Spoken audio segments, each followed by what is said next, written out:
بسم الله الرحمن الرحيم الحمد لله والصلاة والسلام على سيدنا مرسلين وعلى آله وصحبه تسليما كثيرا اللهم صل وسلم على سيدنا محمد فاتم لما أغلق وخاتم لما سبق ناصر الحق بالحق والهادي إلى صراطك المستقيم وعلى آله حق قدره ومقداره العظيم. السلام عليكم ورحمة الله وبركاته. Inshallah, we're going to continue with the seminar series on Islamic renewal and reform in the West, where we are re-examining the text Bayan Wujub al-Hijra ala al-Ibad by the Shaykh Uthman dan Fodio. And so we Alhamdulillah, we have come up to chapter 8 chapter 7. Chapter 7, which is the qualifications that are required in the Imam. And before we get into the chapter itself, what I would like to do is to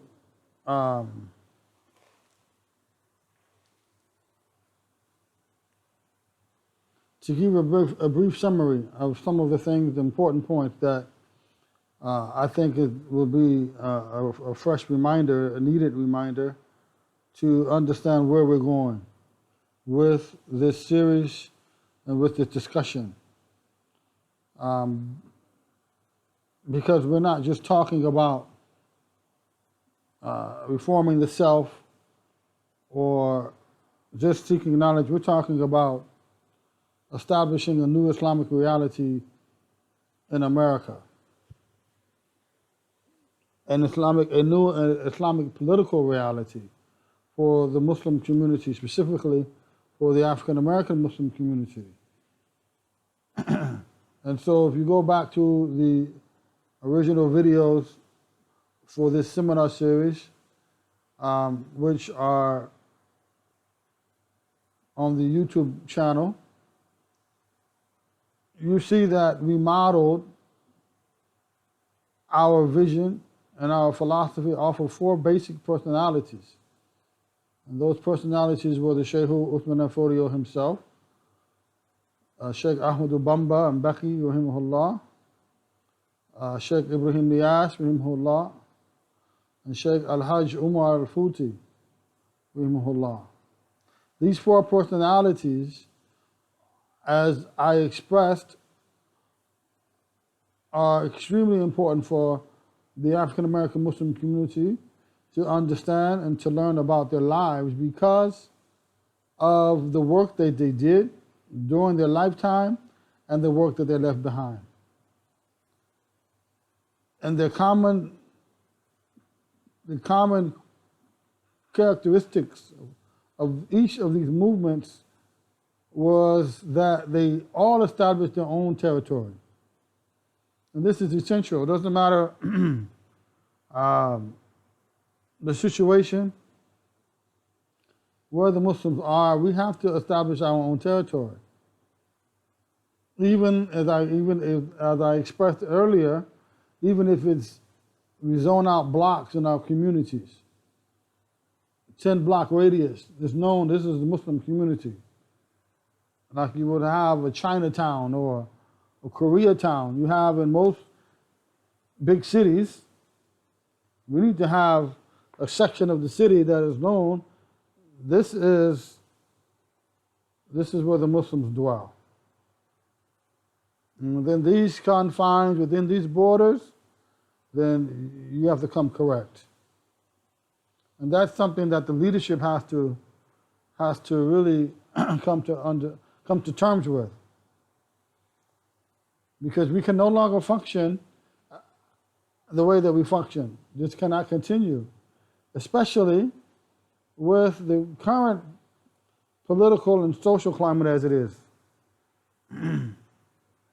And where are the black Muslims?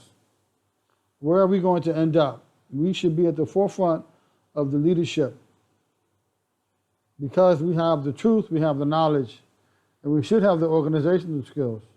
But we ourselves aren't organized in the fashion that we should be. And this is the purpose for the overall purpose of the seminar series itself, is that to establish a new reality, a new vision, to renew something and to implement a system that Muslims can function, they can live in, can function in, according to the principles and the precepts of Islam. And so with that, as we established, we talked about the hijrah. The hijrah, meaning not necessarily meaning hijrah to another country, a faraway land. No, but a hijrah can mean from one city to another. It can be from one end of the city to another end of the city. But a hijrah nonetheless has to take place where the Muslims can galvanize together and collect themselves together, coordinate themselves together, and move in places and areas where we at least are in close proximity to one another. Now, and so where you find the African American Muslim community without leadership, as we established the last session, in the last chapter, on the obligation of establishing an imam. On the obligation of establishing an imam. We have to have an imam. It's just wherever the Muslims are, you have to have an imam. That's not an opinion from any person, that's from Allah subhanahu wa ta'ala. We have to establish an imam. And so what I have found through my own studies and my own research is that the system that the Shaykh Usman al-Fodi had established is phenomenal. It's phenomenal because he established a system, a khilafah, whereby he established an Islamic polity that functioned according to the principles of Islam. And we can do the same. There's no reason why we can't. There's no reason why, just because we're living in the confines of North America, yes, the overall ruling law of the land is what the government of the United States sets forth. However, as Muslims, there are loopholes in the Constitution and state laws where we as a religious group have the right to exert our religious authority where we live. Our religious law is our right.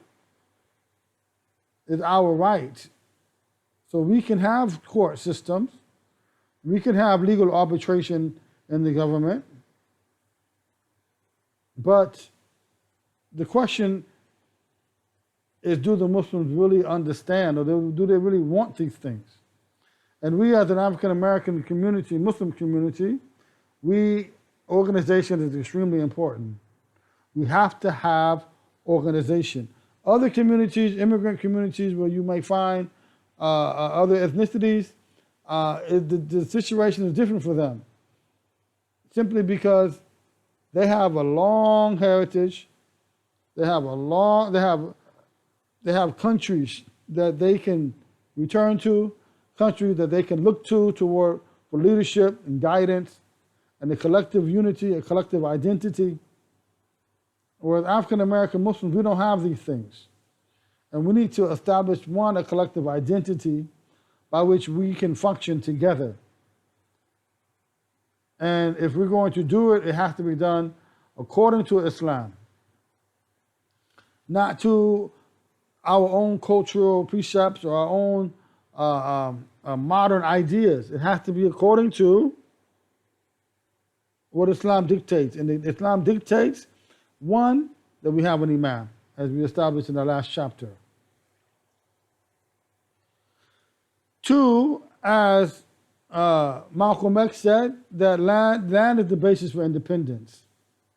And if we're not going to own the land, we at least need to we should at least zone out a territory where we can come together.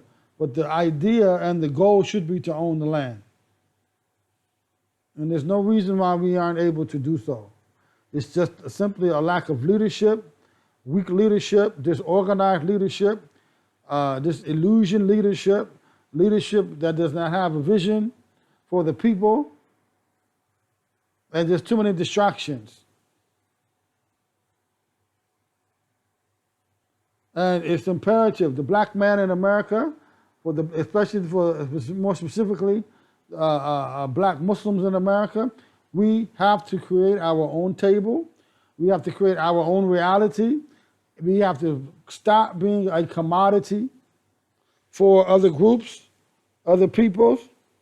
We have to begin to exert ourselves Islamically, first, of course, by knowledge, and then by action. And then we can relieve ourselves from the slave status and being a commodity and making money and revenue for other people, while the money and the revenue should be recycled within our own communities. If we had them, if we were organized, economically we could strive, because our money, the dollars, the economics would flow, would be recycled around the community. And we can build schools, we can build homes, we can build whatever we need to function as a group that is under the guidance and the leadership of an individual that is put in office and that is held in check according to the Islamic principles. So now the Shaykh Uthman al-Fodio, in chapter 7, in the Bayan Wujub al-Hijra ala al-Ibad, he covers the shurut, or the qualifications, or the conditions of the Imam. And many question, well, who would the Imam be? What group would he come from? It's not a matter of groups. It doesn't have to be, the Imam doesn't have to be a part of your group, or whatever group you are a part of. The point is that we have to establish this as a fardu kifaya that Allah subhanahu wa ta'ala has imposed upon us. And so somehow we have to put our heads together as a group of imams and leadership and come up with possibilities by where we can come together. And we can go out and protest, we can scream and shout, and we can scream to the top of our lungs about race and equality and injustice and police brutality. But nothing will change, and I say this, and I've said this before, nothing will change for us as a people until we stop being a commodity and slave for others. Racism is about power. Racism is about power. Racism is about economics. And if we implement the system that Islam has imposed upon us, then we will be free. And it's as simple as that. And we need the men to lead us, the men with the courage, the men with the vision, the men with the intellectual acumen, to lead the community down a path that will lead them to Allah subhanahu wa ta'ala and success. Now, so inshallah, let's find out what the Shaykh says on the qualifications that are required in an imam, so that inshallah we may be able to identify a person or persons that may be qualified for this position. And we can begin to organize productively together. And we can empower ourselves the same way that the community of Sheikh Ibrahim Niyas was empowered. The same way that the community of Ahmadu Bamba was empowered. The same way the community of Al-Hajj Umar Al-Futi was empowered. And the same way the community of the Shaykh Uthman al-Fodio was empowered. They established territories. They established an economic system. They established an educational system. And those systems and those communities are still functioning to this day. So I implore all of you to go back and to listen to and follow along on the past class videos that we posted on our YouTube channel, and to make sense of the way forward, especially for the African American Muslims in North America. Because we have to, and we don't have a choice, we have to organize ourselves, and we have to establish ourselves with wealth, power, and economics. This is the only way. This is the only way that we will be free. We aren't seeking for people to like us. We're not seeking to be able to go to school with other people. We're not seeking to people to accept us. We're beyond that now. We're not even concerned, or we shouldn't be concerned. And if you are concerned about those things, you don't understand the point of what's going on. This is about power, and this is about economics. Again, this is about power, and this is about economics. And here, this is the reason that the hijrah, or moving away from such a destructive alliance or destructive relationship, is so important in Islam. Because it will bring you down. It brings us down, and we are able to establish Islam as it should be. So inshallah, we should clear our vision, clear away the fog and the mist, so that we can see clearly and understand where we're going, and inshallah how we're going to get there. And the most important position, and the first position that we have to establish, is that of an imam, of a leader. And not just any person. And the Shaykh who says, he says, فَأَقُولُ بِاللَّهِ تَوْفِيقٍ إِنَّ الشُّرُوطَ الْإِمَامِ أَحَدَ عَشَرَ نَوْعًا كما في دياء الخلفاء الأول al-Islam. He says, and I say this, and success is from Allah. The qualifications required in an imam are 11. There are 11 conditions, as has been enumerated in the Diya al-Khulafa. Now, and if I'm not mistaken, Diya al-Khulafa was written by Abdullah ibn Fodio. The first is Islam, and that the person should be a Muslim, of course. The first is that the person should be a Muslim. فَلَا يَنْعَقَدَ تكافر بالإجماع لكافر بالإجماع. Now, so that we don't have leadership under the kuffar. The leader must be a Muslim, so an unbeliever, a kafir, cannot be the imam. The second, as he says, al-adala. Adala لأن الفاسق ربما تشرف فيه الهوى ويتأدى وتضيع الحقوق. Now, the second qualification or condition is that a just man, a man who's upright, a man who has adala. For an unjust person is a fasiq. He may act arbitrarily, and he may transgress so that people are deprived of their rights. Now, and the third qualification is that the person be male. The imam has to be a man. Women aren't allowed to be imams. And the fourth qualification is that the person be a free man. A slave cannot be the imam. The fifth is that the person be an adult. The person be an adult. The bulugh. And the sixth is that they be sane, aql. So those who have any type of intellectual defect cannot be an imam.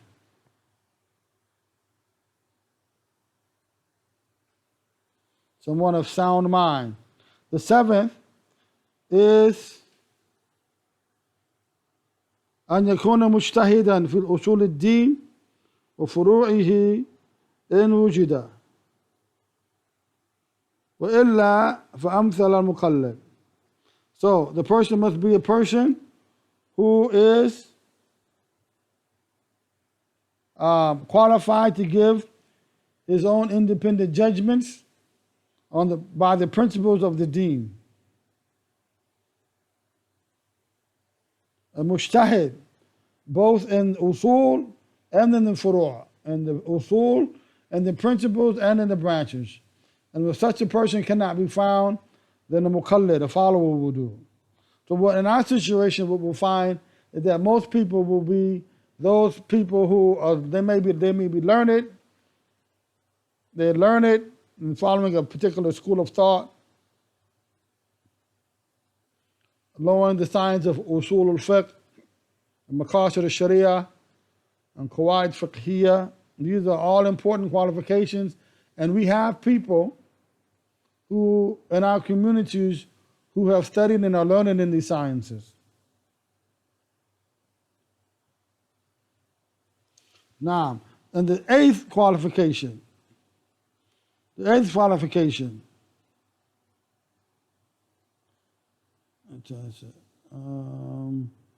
يكون شجاعا لا يضعف عن لقاء العدو وإقامة الحدود. The person must be courageous. They must be courageous enough that they're not afraid of facing the enemy or meeting the enemy and enforcing the prescribed penalties, the hudud. And the ninth, and these should be written down, the ninth, أن يكون ذا رأي وسياسة ذا رأي وسياسة وتدبير الأمور ويقدر على شدة في موادعها وعلى اللين في موادعه. So the ninth qualification, the man of sound judgment and diplomacy and handling affairs, capable of being strict when necessary and lenient where leniency is required. The 10th qualification,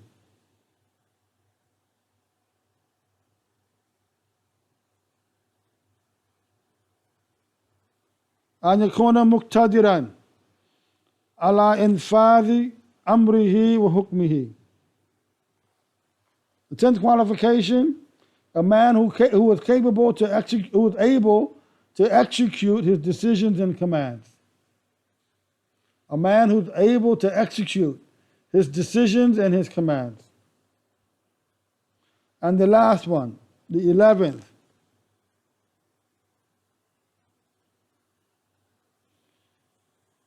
he says, يشترط في الإمام الأعظم أن يكون قريشا إن وجد مع الشروط وإلا فكنانيا وإلا فمن ولد إسماعيل وإن لم يوجد يولي الأعجمي. Now, so here is the issue about where he's to be from.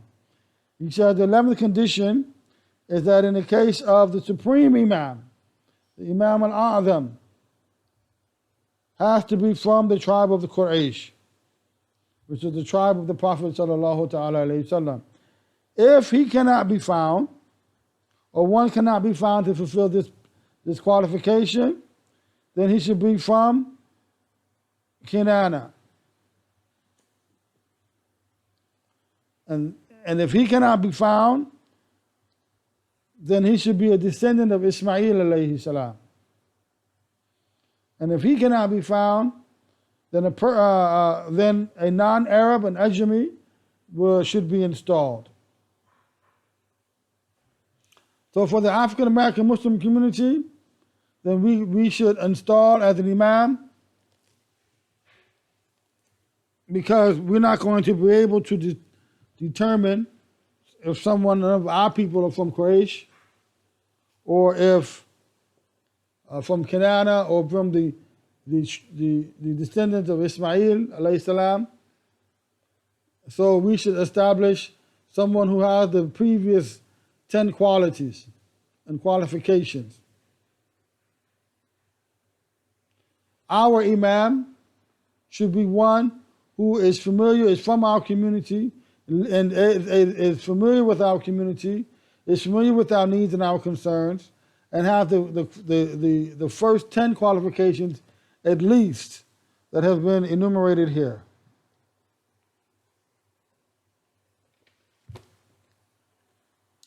Tayyib. So he continues when I read this. He says, Shaykh al-Sunusi in his commentary on the poem of the Nazm of Jazair, he said that with regard to words of the versifier, its requirements, that is of the imamate, are numerous and have been expounded upon in books. And he says, having mentioned the above qualifications, al-Sunusi said that it was mentioned in the Tawali that some people had compromised over these three qualifications, meaning number 7 to 9, holding that the imamate of one who does not fulfill them is still valid. He added that Sheikh Ibn Arafah, the great Maliki scholar, said that this disagrees with what Ahmadi said in the enumeration of the great qualifications of the office of imam. Naam. So we can see, and there's a difference of opinion, but there can be a compromise, and the office of the imam still be valid. There can be a compromise in some of these qualifications. They're like the last one. For us, someone being an Arab or someone being from Quraysh is something that we have to compromise on. It's not going to be possible to determine those things. And that's not really what's important here anyway.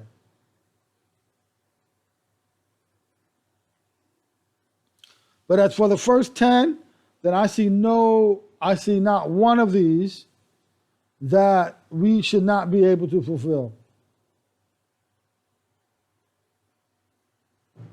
And I'll read it and I'll continue. He says, and the Shaykh who says that I add further that a further condition is that there should be only one imam, according to what Al-Ubbi quoted from Al-Ahmadi at the beginning of his commentary on the chapter on the imamate in Muslim Sahih.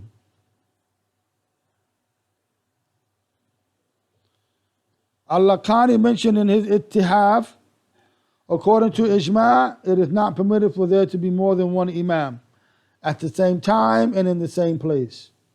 Because the Prophet sallallahu ta'ala alayhi wasallam said, whoever pledges allegiance to an imam, giving him his hand and ratification thereof, and pledges his sincerest disagreement, must obey him to the best of his ability. If another comes to contest the office with him, strike the latter's head. And in another narration he said, strike him with the sword, even whoever it may be.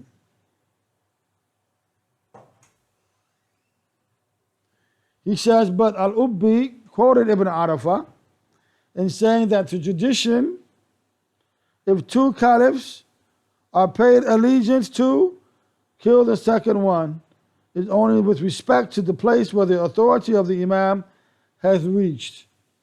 But as for a distant place, far away from the sovereignty of the imam, it is permissible to appoint there another imam from that particular region, So we have to put this in context here for us.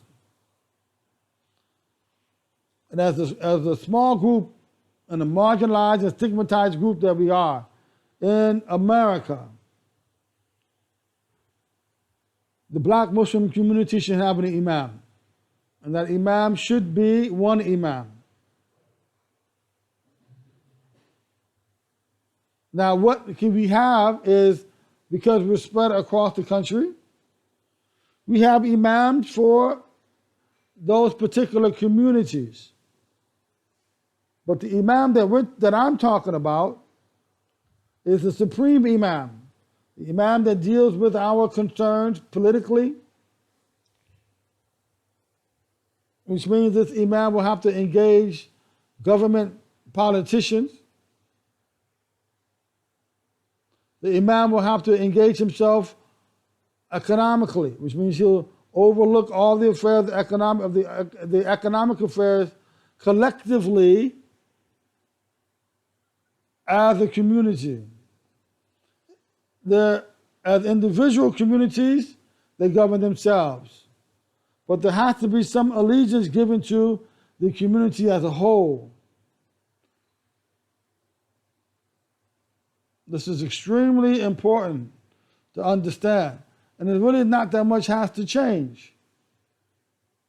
But where you are, for example, in Maryland, or you have communities in Los Angeles, or communities in New York, or communities in Chicago, and down in Atlanta, they can function as individual communities, but each one is tied into a system that binds them together under a leadership that cares for the concerns and the needs of all those communities collectively.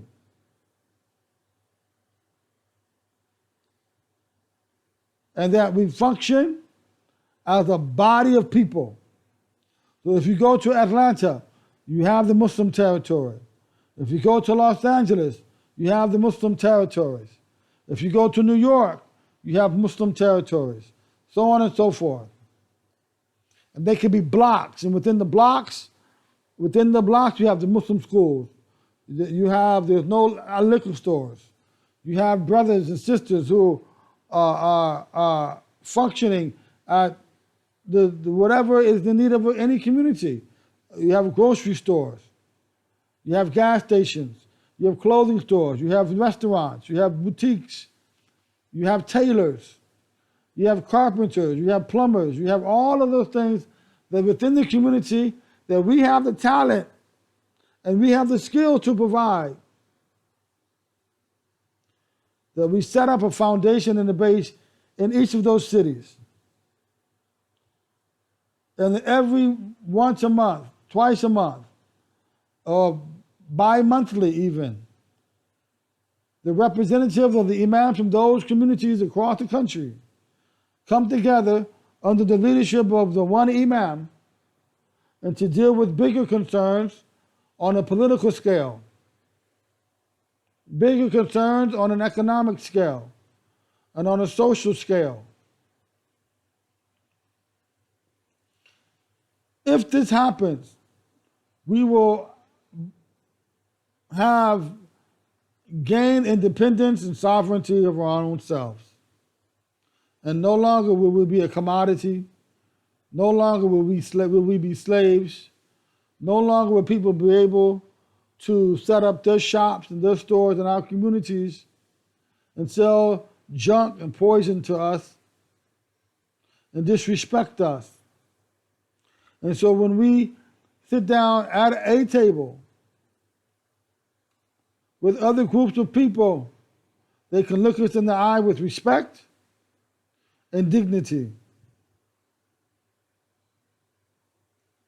Because we have established a power base for ourselves, and we've created our own table to operate from. And this is how the Muslim should function. And all of this has been detailed in the movements of those four personalities that we discussed. And Sheikh Ismail Fodio said there are four processes There's 4 stages to the tajdeed process. 4 stages to the tajdeed process. The first one is education. And this is the impetus by which Faida Institute was founded. Because the first stage is knowledge. We have to have and establish knowledge for our people. Education. The second is hijrah. If you find Muslims who are not part of your community, living somewhere where they're isolated, they need to move to communities where they can be protected by other Muslims, be part of the Muslim family, be part of a Muslim community. The third stage is jihad. Because we understand that once we break the bondage of being a commodity, the bondage of being that slave, both psychologically and spiritually, away from the yoke of white supremacy, and seek to establish Allah's name as supreme, we know that there will be those who try to stop us. And at that time, then we deal with that.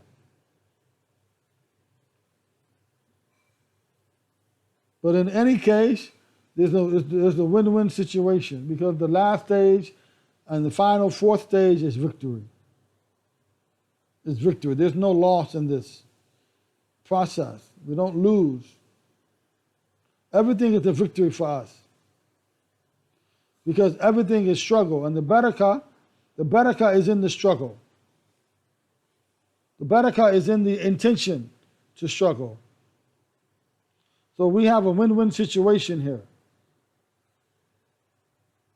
And that's where we're going with this.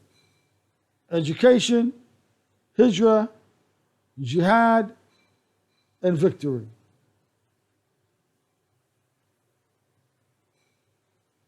So once we understand, then our language will change. Our behavior will change. If we understand this, it's not about everybody talking about race and why this group doesn't like black people, or why this culture doesn't like black people. Racism is not a discussion for black people, because it's not our problem. It's not our problem. Black Muslims should be discussing ways that we can galvanize and organize ourselves to move forward. If people don't like you by now, then forget it. They're not going to like you now. They've had all these years to like you, to treat you right. If they haven't done so yet, then why are we still knocking at their door? Let's create our own door. Create our own table, build our own house and we can set up our own shop and function together, fi sabilillah. Tayyib. So inshallah, we will continue in our next class, our next video, and the next chapter on the principles of the emirate. And discuss now the imamate. Now he goes into the emirate, which is a different layer to the Islamic political system. And if we establish the Islamic political system, inshallah, this is what the talk should be about. If we establish the Islamic political system, then we'll be free.